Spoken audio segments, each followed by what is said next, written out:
Samurai and Shogunates of Japan.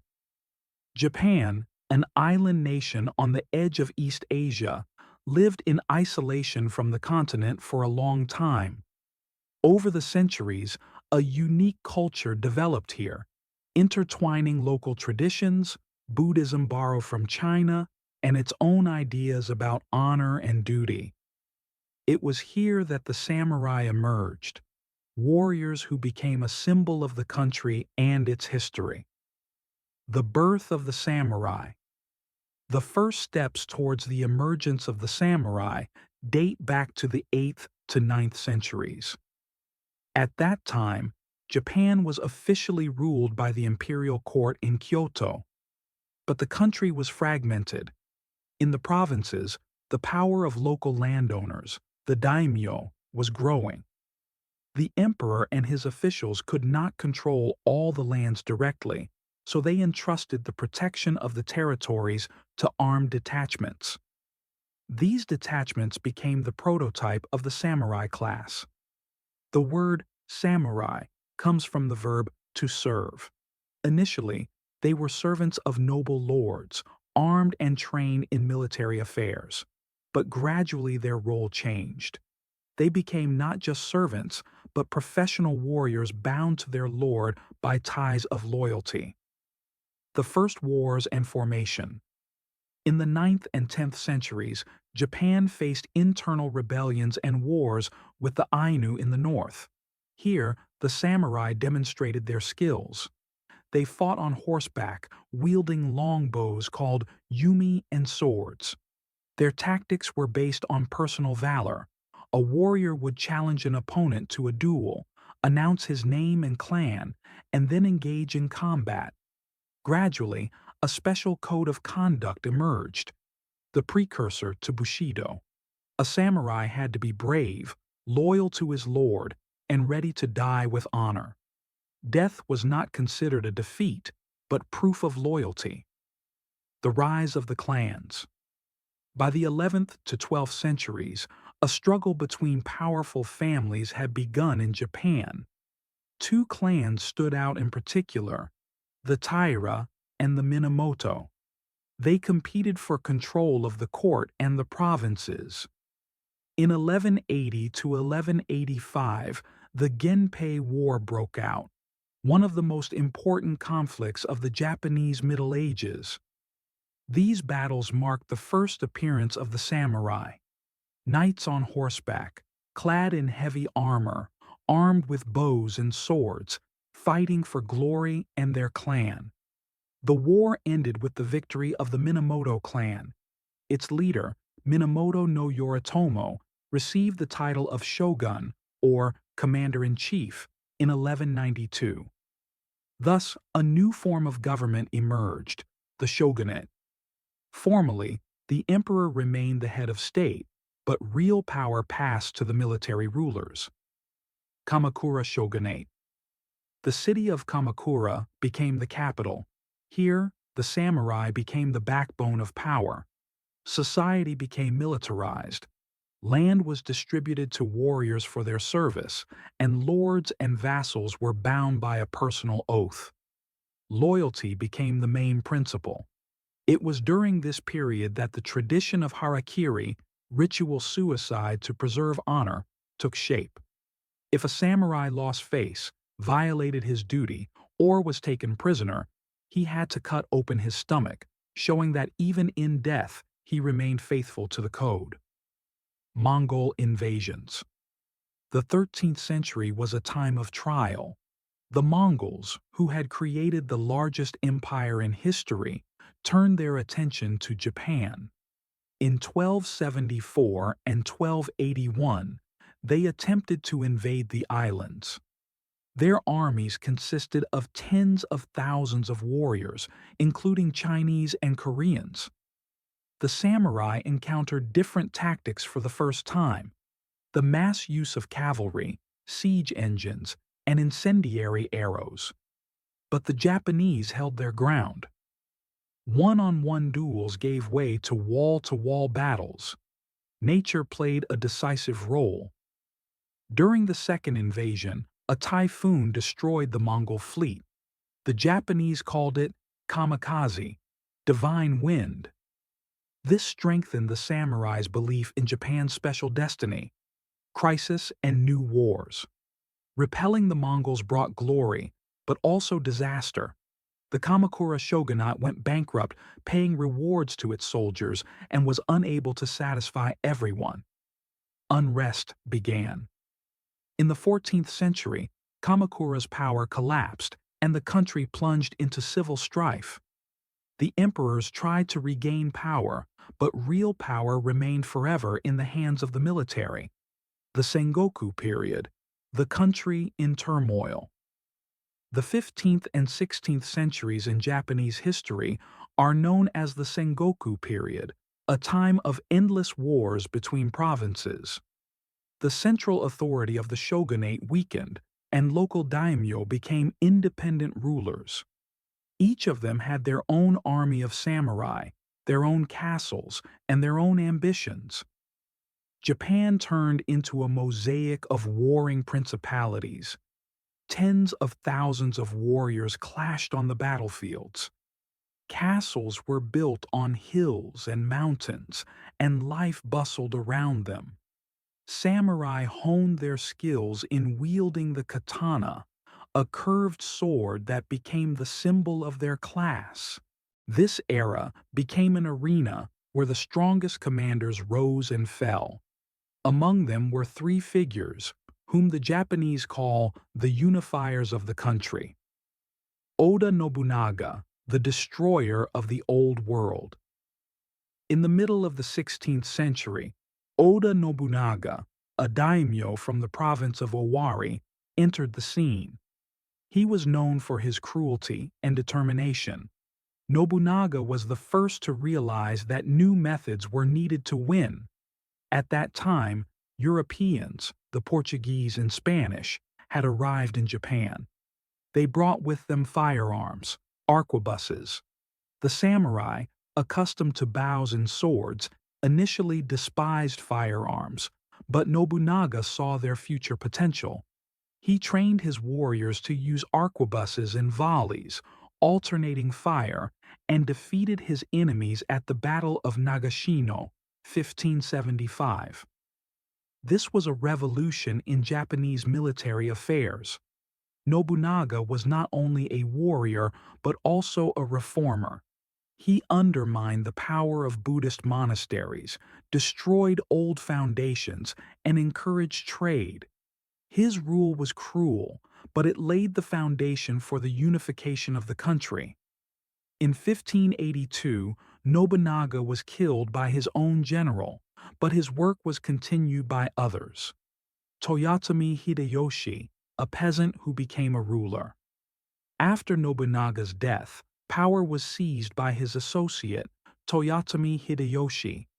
His fate was unusual. He was born a peasant, but thanks to his talent and cunning, he managed to rise to the top. Hideyoshi completed the unification of Japan. He subjugated most of the daimyo and established a strict system of control. Reforms were carried out. The population was divided into classes, and peasants were forbidden to carry weapons. The samurai finally became a separate military class, dedicating their lives solely to war and service. Hideyoshi also planned foreign campaigns. He began an invasion of Korea, dreaming of conquering China. But the campaign ended in failure. Huge armies depleted the country, and Hideyoshi's death in 1598 deprived them of their leader. Tokugawa Ieyasu, the beginning of a new order. After Hideyoshi's death, the country was once again on the brink of chaos. But the winner was one of the most cautious and intelligent commanders, Tokugawa Ieyasu. In 1600, at the Battle of Sekigahara, he defeated his rivals and established his dominance. 3 years later, the emperor granted him the title of shogun. Thus began the Tokugawa shogunate, an era that lasted more than 250 years. The Edo period, a world ruled by samurai. The capital of the new shogunate was the city of Edo, the future Tokyo. Tokugawa established a strict system of power. All daimyo had to swear allegiance and spend part of their time in the capital, leaving their families there. This allowed him to keep them under control. The samurai became the backbone of the state. They no longer fought constantly, but remained a class of warriors obliged to serve their lord. Their lives were governed by the code of Bushido, the way of the warrior. Bushido taught samurai to be honest, loyal, disciplined, and ready to die for their lord. Honor became more important than life. Harakiri became a legal way to atone for guilt or preserve dignity. The Edo period brought Japan a long period of peace. The country did not experience any major wars for almost 2.5 centuries. The economy grew, cities prospered, and art and culture reached new heights. Samurai, deprived of constant battles, became administrators, teachers, and philosophers. They read the classics and wrote haiku poems while maintaining the traditions of military discipline. The isolation of the country, Sakoku. After establishing his power, Tokugawa Ieyasu understood perfectly well that the main threat to his regime was not only internal rebellions, but also foreigners. By that time, Europe had already subjugated half the world. Spain and Portugal ruled South America and the Philippines. The Dutch captured colonies in Indonesia, and the English built their trading empire. European missionaries, merchants, and soldiers of fortune had penetrated Japan as early as the 16th century. They brought firearms, new goods, but also a new faith, Christianity. The shoguns saw this as a threat. Belief in one god undermined the foundations of Japanese power, where the emperor was considered divine and the samurai served according to a code of honor.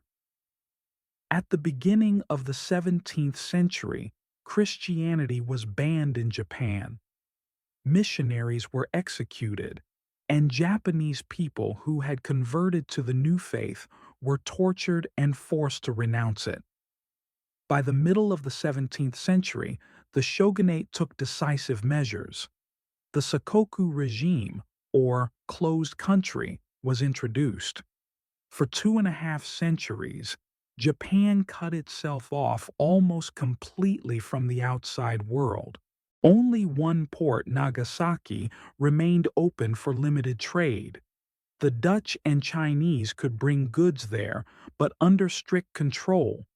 Japanese people were forbidden to leave the country, and those who found themselves abroad were forbidden to return home. Violations were punishable by death. This policy had two sides. On the one hand, Japan avoided colonization and preserved its culture and independence. On the other hand, the country lagged behind the rest of the world, especially in technology and industry. Samurai in peacetime. Despite its external isolation, the Edo period was a time of stability and prosperity in domestic life. For more than 2 centuries, Japan lived without major wars. Cities grew, trade developed, and crafts reached a high level. But the samurai found themselves in an unusual position. They were warriors, but there was no war. Their lives turned into service at the courts of the daimyo and bureaucratic work. The samurai ruled the lands, collected taxes, and administered justice. At the same time, they remained the elite. They were distinguished by their status. Carrying 2 swords, a long katana, and a short wakizashi, was a privilege reserved for samurai. The 2 swords symbolized honor and power.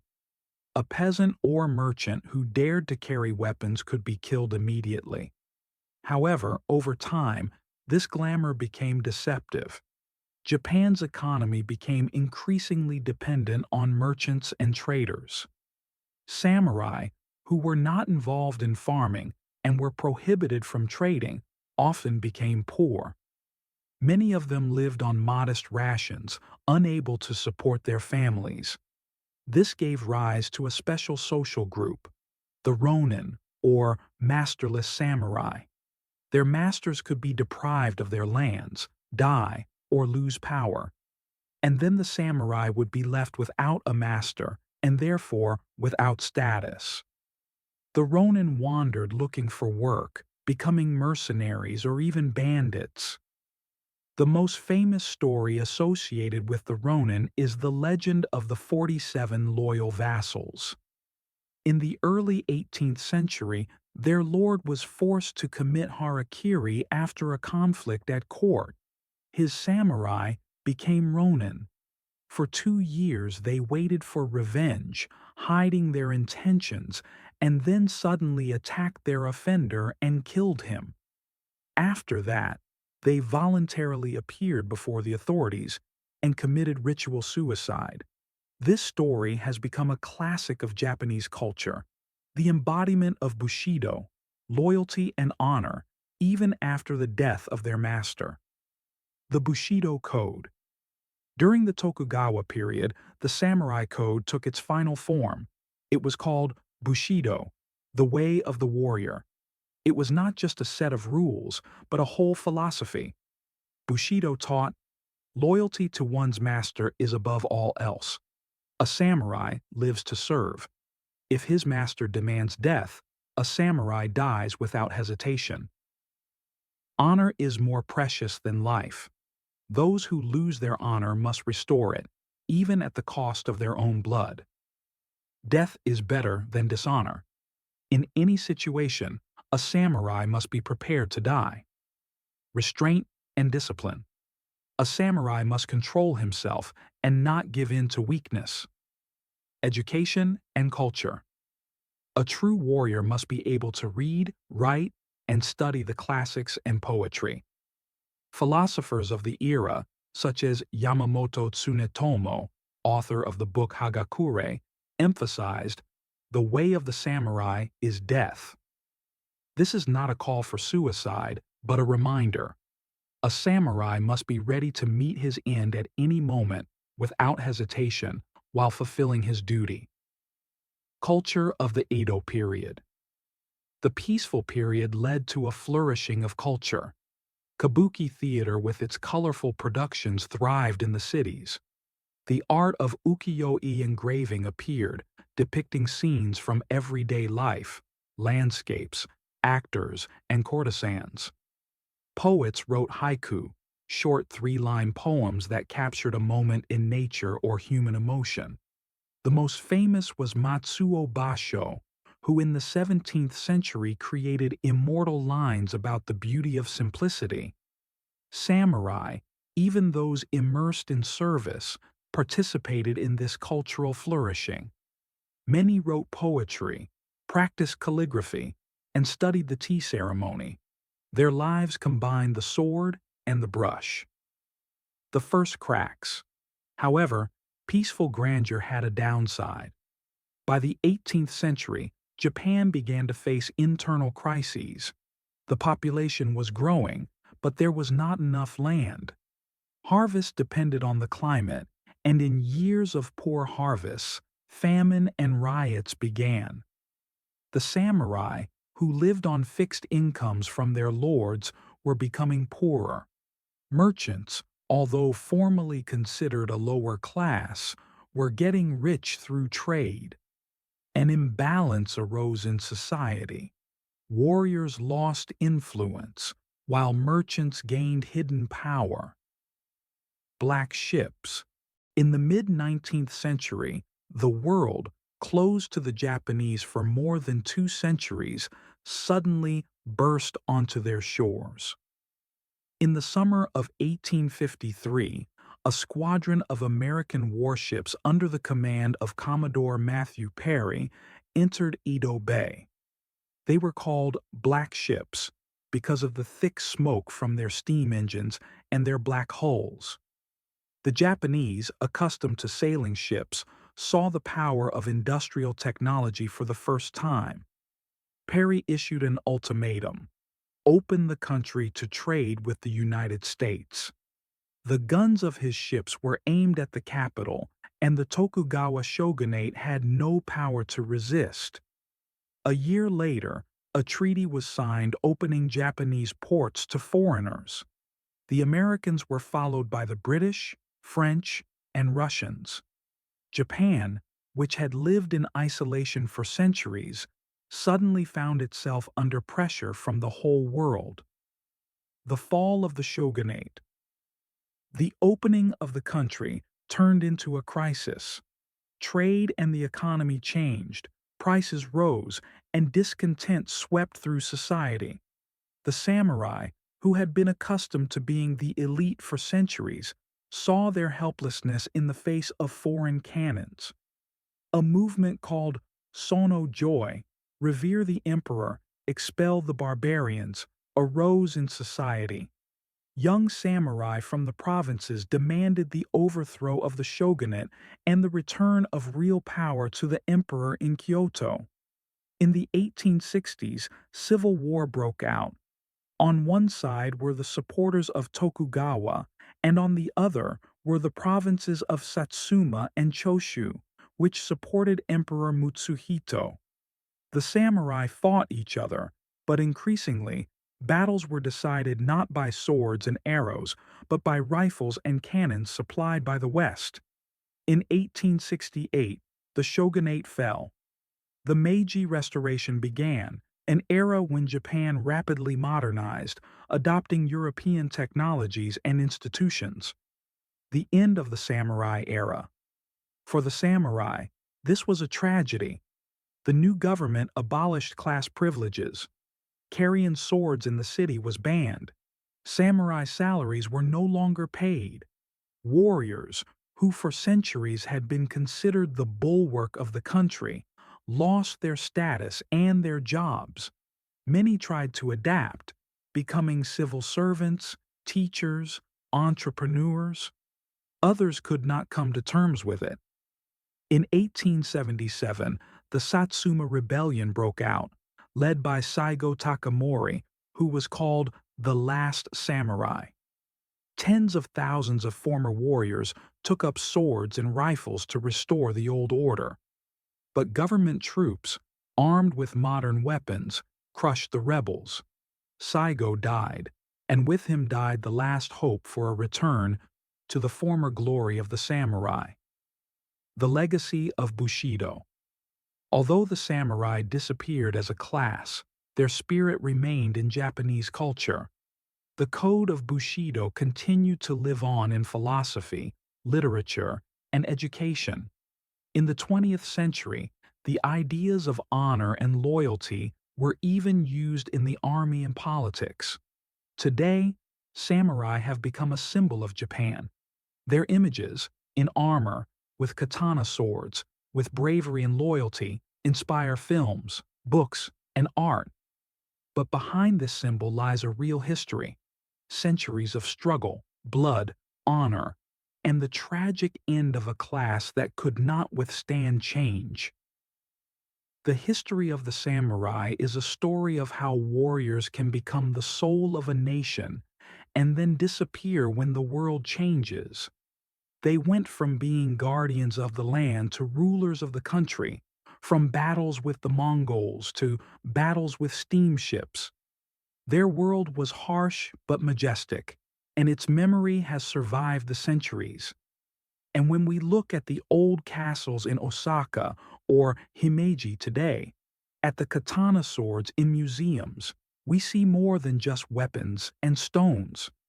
We hear echoes of a distant era when the way of the warrior, Bushido, was the heart of Japan.